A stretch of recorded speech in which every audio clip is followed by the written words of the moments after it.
Hello friends, welcome to Bhoomika kitchen. ನಾನು ನಿಮ್ಮ ಭೂಮಿಕಾ ಸುದರ್ಶನ್. ಎಲ್ಲರೂ ಹೇಗಿದ್ದೀರಾ? ಎಲ್ಲರೂ ಚೆನ್ನಾಗಿದ್ದೀರಾ ಅಂತ ಭಾವಿಸ್ತಾ ಇವತ್ತು ಸಿಂಪಲ್ ಆಗಿರುವಂಥ ಒಂದು ಚಟ್ನಿ ರೆಸಿಪಿನ ತೋರಿಸ್ತಾ ಇದ್ದೀನಿ.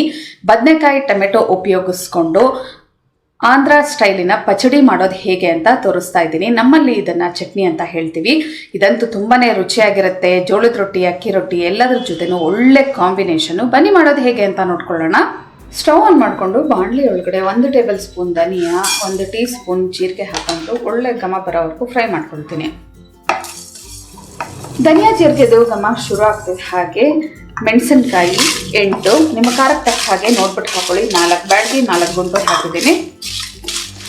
ಮೆಣಸಿನ್ಕಾಯಿ ಒಂದು 30 ಸೆಕೆಂಡು ಫ್ರೈ ಮಾಡ್ಕೊಂಡ್ರೆ ಸಾಕು. ಇದನ್ನು ಸ್ಟವ್ ಆಫ್ ಮಾಡಿಬಿಟ್ಟು ಬಾಣಲಿಲೇ ಬಿಟ್ಬಿಡ್ತೀನಿ. ತಣ್ಣಗಾದ್ಮೇಲೆ ಮಿಕ್ಸರ್ ಜಾರ್ ಒಳಗಡೆ ಹಾಕೊಳ್ಳೋಣ.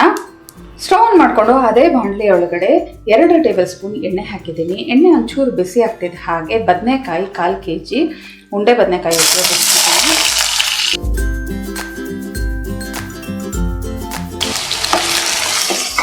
ಬದನೆಕಾಯಿ ಸಾಫ್ಟ್ ಆಗೋವರೆಗೂ ಇದನ್ನು ಚೆನ್ನಾಗಿ ಬಾಡಿಸ್ಕೊಳ್ಳೋಣ. ಒಂದು ಅರ್ಧ ಭಾಗ ಬಾಡಿಸ್ಕೊಂಡು ನಂತರ ಟೊಮೆಟೊ ಹಾಕೋಬೇಕು.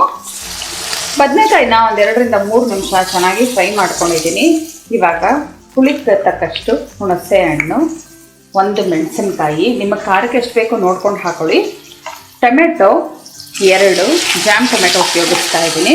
ಅದಕ್ಕೋಸ್ಕರನೇ ನಾನಿಲ್ಲಿ ಹುಣಸೆಹಣ್ಣು ಹಾಕೋತಾ ಇರೋದು. ನೀವು ಏನೇ ಮಾಡಿಕೊಂಡ್ರು ಹುಣಸೆಹಣ್ಣು ಹಾಕೊಂಡ್ರೆ ಅದು ರುಚಿ ಇನ್ನಷ್ಟು ಹೆಚ್ಚುತ್ತೆ. ಇವಾಗ ಇದಕ್ಕೆ ರುಚಿಗೆ ತಕ್ಕಷ್ಟು ಉಪ್ಪು ಕೂಡ ಇವಾಗಲೇ ಹಾಕೊಳ್ತೀನಿ. ಆವಾಗ ಟೊಮೆಟೊ ಬದನೆಕಾಯಿ 2 ಬೇಗ ಸಾಫ್ಟ್ ಆಗುತ್ತೆ. ಇದು ಬೇಯೋದಕ್ಕೆ ಎಷ್ಟು ಬೇಕೋ ಅಷ್ಟು ಉಪ್ಪು ಹಾಕ್ಕೊಂಡು ಅರಿಶಿನ 1/4 ಟೀ ಸ್ಪೂನ್,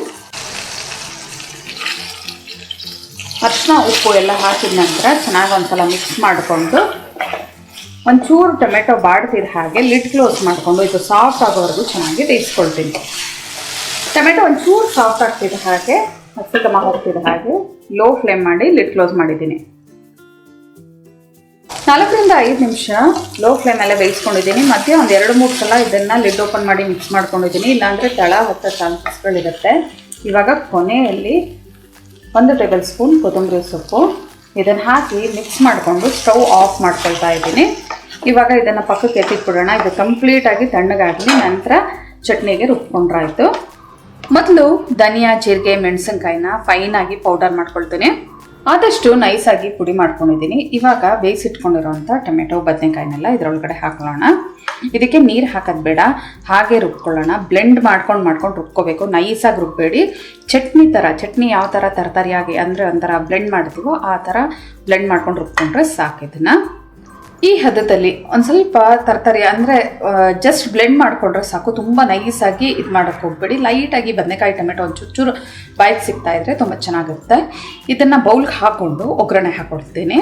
ಸ್ಟವ್ ಆನ್ ಮಾಡಿಕೊಂಡು ಒಂದು ಚಿಕ್ಕ ಬಾಣಲಿ ಒಳಗಡೆ 1 ಟೇಬಲ್ ಸ್ಪೂನ್ ಎಣ್ಣೆ ಒಂಚೂರು ಚೆನ್ನಾಗಿ ಬಿಸಿ ಆಗ್ತಿದೆ. ಹಾಗೆ ಸಾಸಿವೆ, ಕಡಲೆಬೇಳೆ, ಉದ್ದಿನಬೇಳೆ ಎಲ್ಲ ಒಂದೊಂದು ಸ್ವಲ್ಪ ಹಾಕ್ಕೊಂಡು ಒಂದ್ಸಲ ಇದನ್ನು ಮಿಕ್ಸ್ ಮಾಡ್ಕೊಳ್ತೀನಿ. ಸಾಸಿವೆ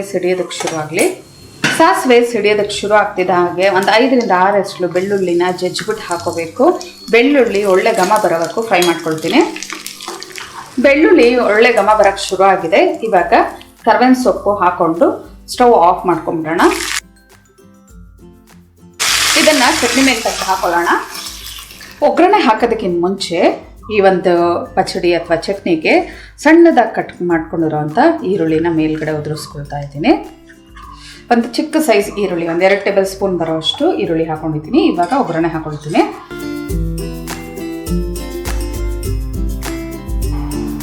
ಒಗ್ಗರಣೆ ಹಾಕೊಂಡಿದ ನಂತರ ಕ್ಲೀನಾಗಿ ಮಿಕ್ಸ್ ಮಾಡ್ಕೊಳ್ಳೋಣ. ಇವಾಗ ಎಲ್ಲ ಮಿಕ್ಸ್ ಮಾಡ್ಕೊಂಡಿದ್ದೀನಿ. ಒಂಚೂರು ಟೇಸ್ಟ್ ಮಾಡಿ ನೋಡಿದೆ, ಎಷ್ಟು ಚೆನ್ನಾಗಿದೆ ಗೊತ್ತಾ. ಆಹಾ ಅನ್ನಂಗಿದೆ. ಉಪ್ಪು, ಹುಳಿ, ಖಾರ, ಆಹಾ ರುಚಿಯಾಗಿದೆ. ಆ ಬದನೆಕಾಯ್ದು ಒಂದು ಫ್ಲೇವರು, ಟೊಮೆಟೊ ಎಲ್ಲ ಹಾಕಿರೋದ್ರಿಂದ ಇದನ್ನು ಬಿಸಿ ಅನ್ನಕ್ಕೆ ತುಪ್ಪ ಹಾಕ್ಕೊಂಡು ಈ ಪಚಡಿ ಅಥವಾ ಚಟ್ನಿನ ಕಲಿಸ್ಕೊಂಡು ತಿಂತಾ ಇದ್ರಂತೂ ತುಂಬಾ ರುಚಿಯಾಗಿರುತ್ತೆ. ಬರೀ ಅನ್ನಕ್ಕೆ ಮಾತ್ರ ಅಲ್ಲ, ಜೋಳದ ರೊಟ್ಟಿ, ಅಕ್ಕಿ ರೊಟ್ಟಿ, ಚಪಾತಿ ಕೂಡ ಒಳ್ಳೆ ಕಾಂಬಿನೇಷನ್ನು. ನೀವು ಕೂಡ ಮಾಡಿ ಹೇಗಿದೆ ಅಂತ ಕಮೆಂಟ್ ಬಾಕ್ಸಲ್ಲಿ ತಿಳಿಸಿ. ಇವತ್ತಿನ ಈ ರೆಸಿಪಿ ನಿಮ್ಗೆ ಇಷ್ಟ ಆದರೆ ಲೈಕ್ ಮಾಡಿ, ಶೇರ್ ಮಾಡಿ. ಯಾರೆಲ್ಲ ಇನ್ನೂ ಭೂಮಿಕಾ ಕಿಚನ್ಗೆ ಸಬ್ಸ್ಕ್ರೈಬ್ ಆಗಿಲ್ಲ ದಯವಿಟ್ಟು ಸಬ್ಸ್ಕ್ರೈಬ್ ಆಗಿ. Thanks for watching.